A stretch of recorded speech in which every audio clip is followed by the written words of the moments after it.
Hello, everyone, and you are welcome back to Helena's Corner. How was your week? I hope your week was glorious.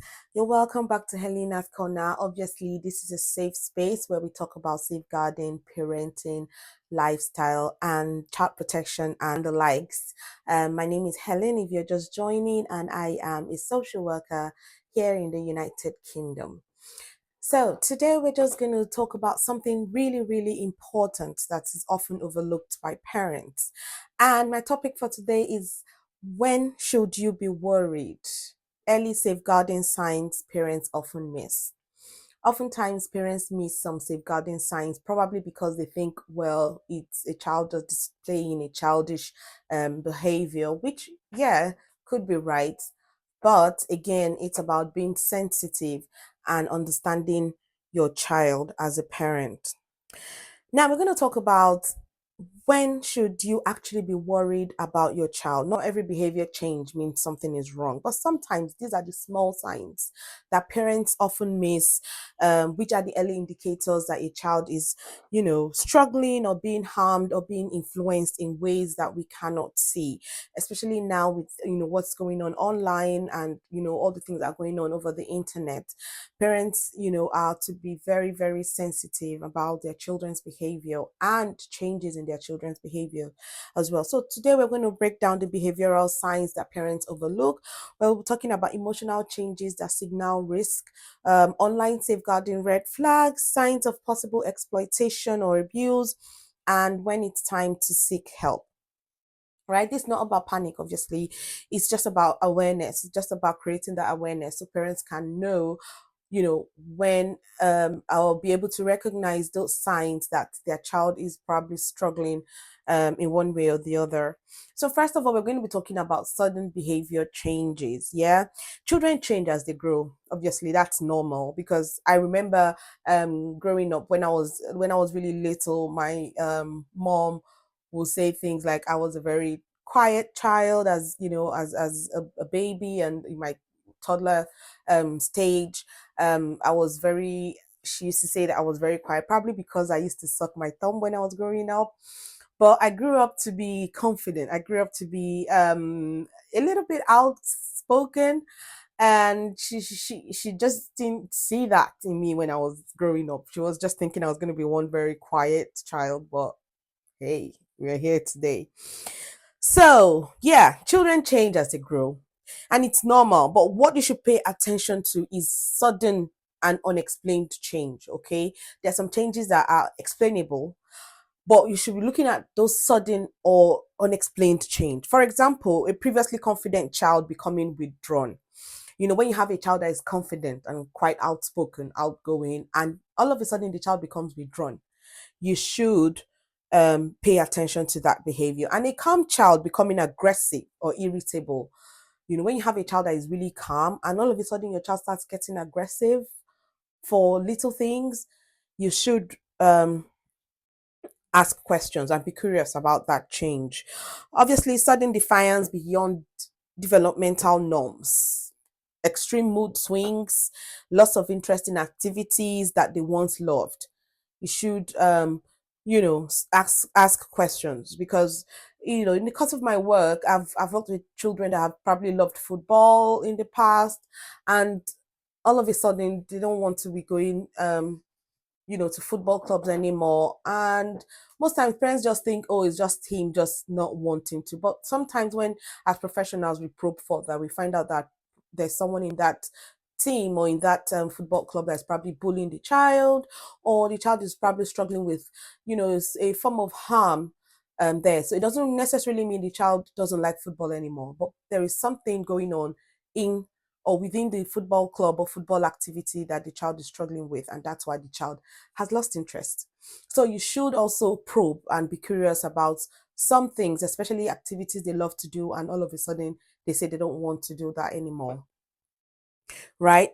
Parents often say it's just hormones or it's just teenage behavior, but yeah, sometimes it is, but you should be curious. I mean, even if you're curious and you find out it's nothing, it's better than not being curious at all, because you just assume that it's normal or it's teenage behavior. right? Safeguarding often concern often arise when a change is drastic. So if you notice any change that is drastic or it happens quickly, your child cannot explain why, or they become secretive about what's influencing that decision or what's influencing that behavior, then you should be thinking about safeguarding. Behavior is communication. I've said it in most of my videos, a lot of my videos about children, that the behavior of a child is a form of communication to the parent. It's now left for you to understand what your child is trying to tell you through their behaviors, right? When children cannot say what's happening to them, they show you. Now we're going to be talking about emotional red flags parents often dismiss, right? Emotional safeguarding is often overlooked. It's just a part of safeguarding that is very, very important, but it's really often overlooked because sometimes some parents don't really understand what the emotions of a child is like and how they tend to display any behavior when they're struggling emotionally. I think I'm going to talk about that.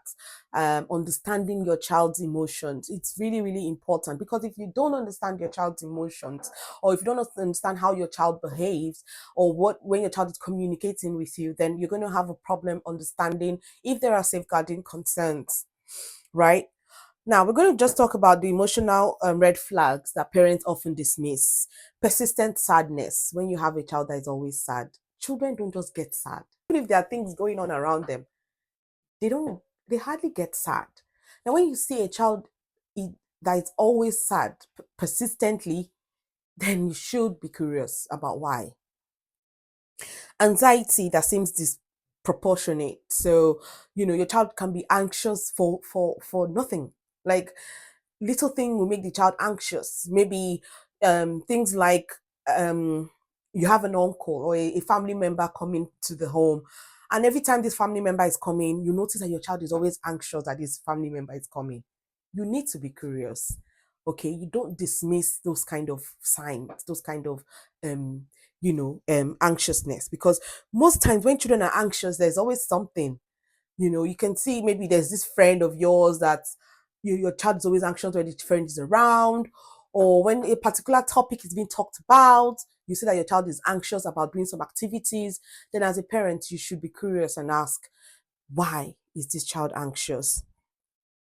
Now, panic about going to certain places. Now, your child can panic when it's time to probably go to the park or go to like a fun fair or go somewhere, and the child is panicking. Even church, you're on a normal Sunday morning, you prepare to go to church, with your family, and you find out that every Sunday your child is always panicking when it's time to go to church.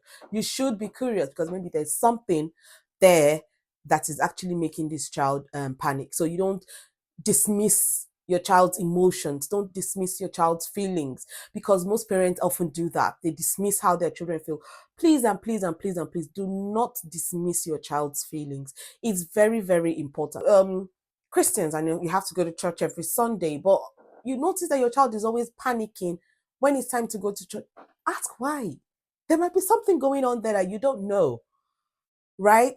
So you need to always, always, always be curious about panic, fear of a specific person, low self-worth statements like I'm useless, or nobody cares about me, and things like that. It doesn't matter if I'm here. No, no, no, no. Don't take that from your child. Do not take those kind of statements from your child. Those statements that exhibit or show that they have low self-worth, don't take that from your child. I always advise my friends and family that, in your children's bedrooms, on their walls or whatever, put words of affirmation there for them to look at every day and recite, to themselves. It helps. Put words of affirmation around the home, the wardrobes, kitchen, the door, everywhere, just so that your children will look at it and be reassured that they're loved, be reassured, all right, that they are valued, that they have self-worth, that they are confident, that they are beautiful, irrespective of what is being said outside, especially in school or in community or whatever. Those words of affirmations really, really help children. Another overlooked sign is emotional numbness. When your child feels detached, Emotional no, when your child doesn't even show any emotions at all. Like that is really that's a very huge safeguarding concern. When you have a child that doesn't even show emotions, either for someone or for himself or herself, you need to ask why. When your child looks detached, flat, indifferent to things that used to matter or things that should ordinarily matter to the child, not let me not use the word used to matter, because you might be like, okay, it never mattered, but things that should matter to the child, but your child is just flat or unhinged.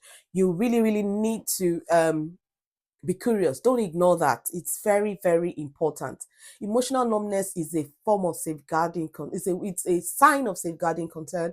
So you need to probe further. You need to be curious, ask, try and notice and ask why this is happening.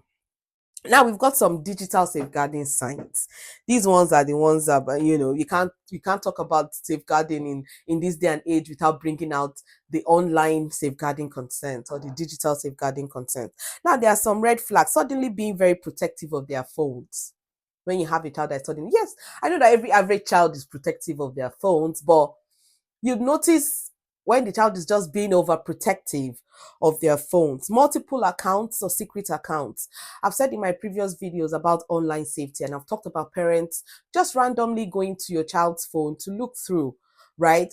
Put your mind into whatever your child is doing. If you see your child watching a video or doing something on her phone and laughing, try and ask what's funny. And not like you're asking because, oh, you're the parent, you want to know, but ask like you want to join in the laughter, you want to join in the gist, just so that once in a while be curious about what your child is doing online, right? Receiving gifts or money you cannot explain, that is an obvious red flag. Why would the child receive gifts that you can't explain? And of course, as parents, we need to be teaching our children about receiving gifts, what form, how to receive gifts from people, right? Now, when your child has older friends that you've not met, in this digital space and digital world, our children have friends that they've never met. You need to be curious about these friends, who these friends really are, where they're from, and the rest of them. Drastic change in online habits. That's another red flag. Sexualized language beyond their age. Obviously, when you see that your child has started using sexualized language, you should, and it's a language that is not used in the home. But why I'm specifying not used in the home, because sometimes if those languages are used in the home, then it's inevitable your child is going to get that. But if it's a language that is not used within the home, and you hear or you get complaints from school, or you hear your child using those languages, you need to find out where your child learned that from. And of course, staying up all night online. Come on, why would a child be staying up all night online? Even if it's the holiday season, even if they're on break, because most children would always say, "Oh, mom, I'm on break, so I should." No, no, no, no, no, no, no. Why online? Why don't you stay up all night praying, or stay up all night reading your Bible or reading a book? So you really, really need to understand and be curious about these digital red flags. And of course, parents have excuse almost all the time. Oh, they're just gaming, right? Gaming, a lot of grooming, exploitation, peer pressure starts from gaming. Trust me when I say this, as a safeguarding professional, I have seen a lot of grooming, exploitation, peer pressure from gaming. So you're not just gaming. Please go and look at what the child is doing online. If your child is secretive about who they're talking to, or becomes distressed when you ask, or received unexplained items, that warrants a calm but serious conversation. Like I've said, not an interrogation, a conversation.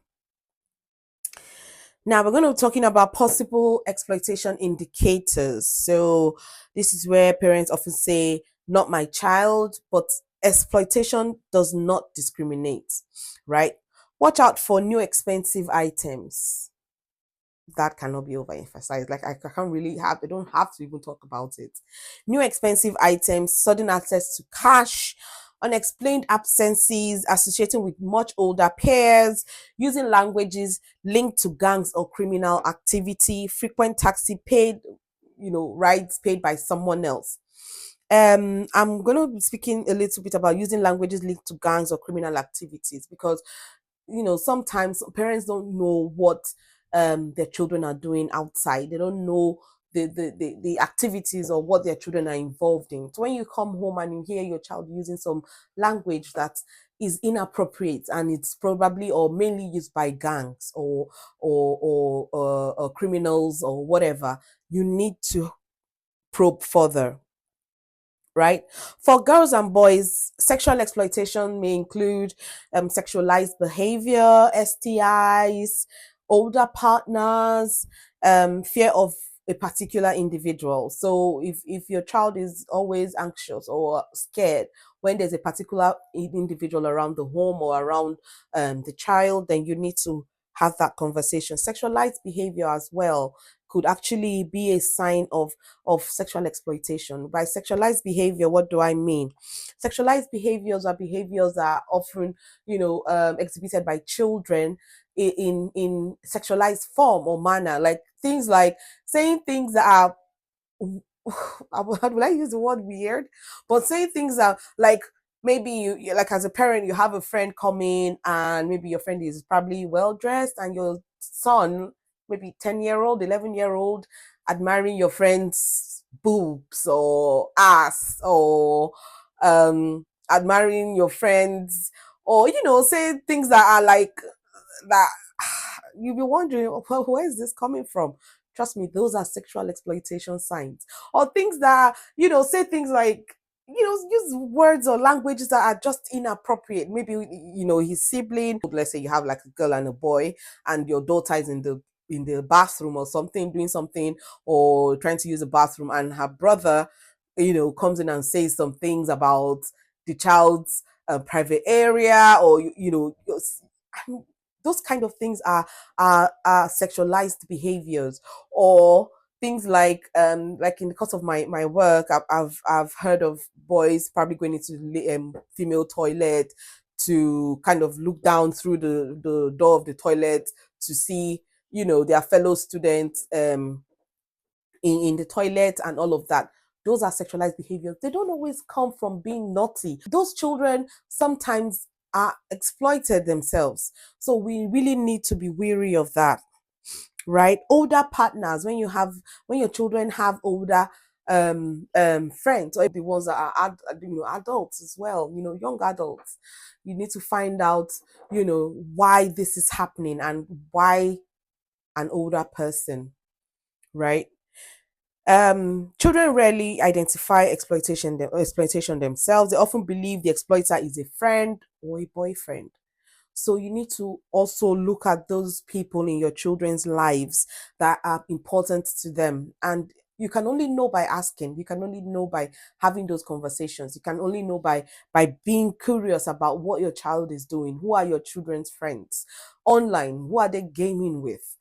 It's very, very important, because you might think that, oh, this child, because most times I've heard from people, um friends and family, say things like, child is playing games, please, I need that space to just rest.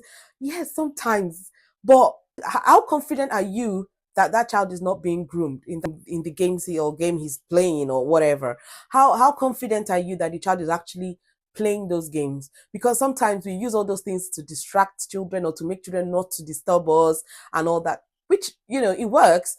But you need to be wary, or you need to be sure that your child is actually playing games or gaming and not being abused or being sexually exploited or groomed or whatever, as the case may be. Now, there might be some other changes in physical presentation, so we're also going to talk about that as well. So look out for signs like unexplained injuries.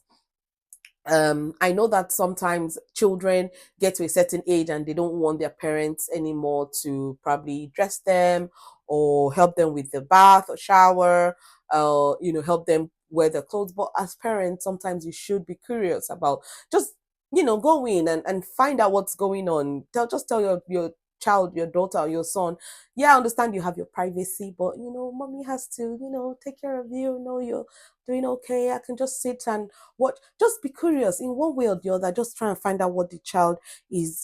Just look at your children's bodies. It's always important. In my experience, I've met a lot of people, or a lot of young people, teenagers that have bruises or injuries their parents don't know about, not because they don't care. It's because, of course, at that age the child is dressing up himself or herself, taking her baths or showers herself or himself, so parents don't usually tend to know. But sometimes, as a mom, especially mothers, we have that you know intuition, that way of trying to have a look, just, have bring up a conversation and just have a look, at your children's bodies, because sometimes some injuries, they might not want to tell you how they got it, and you might not really know, because they're teenagers, or friend, they are 12, they are 11, they are 13, they do their personal care themselves.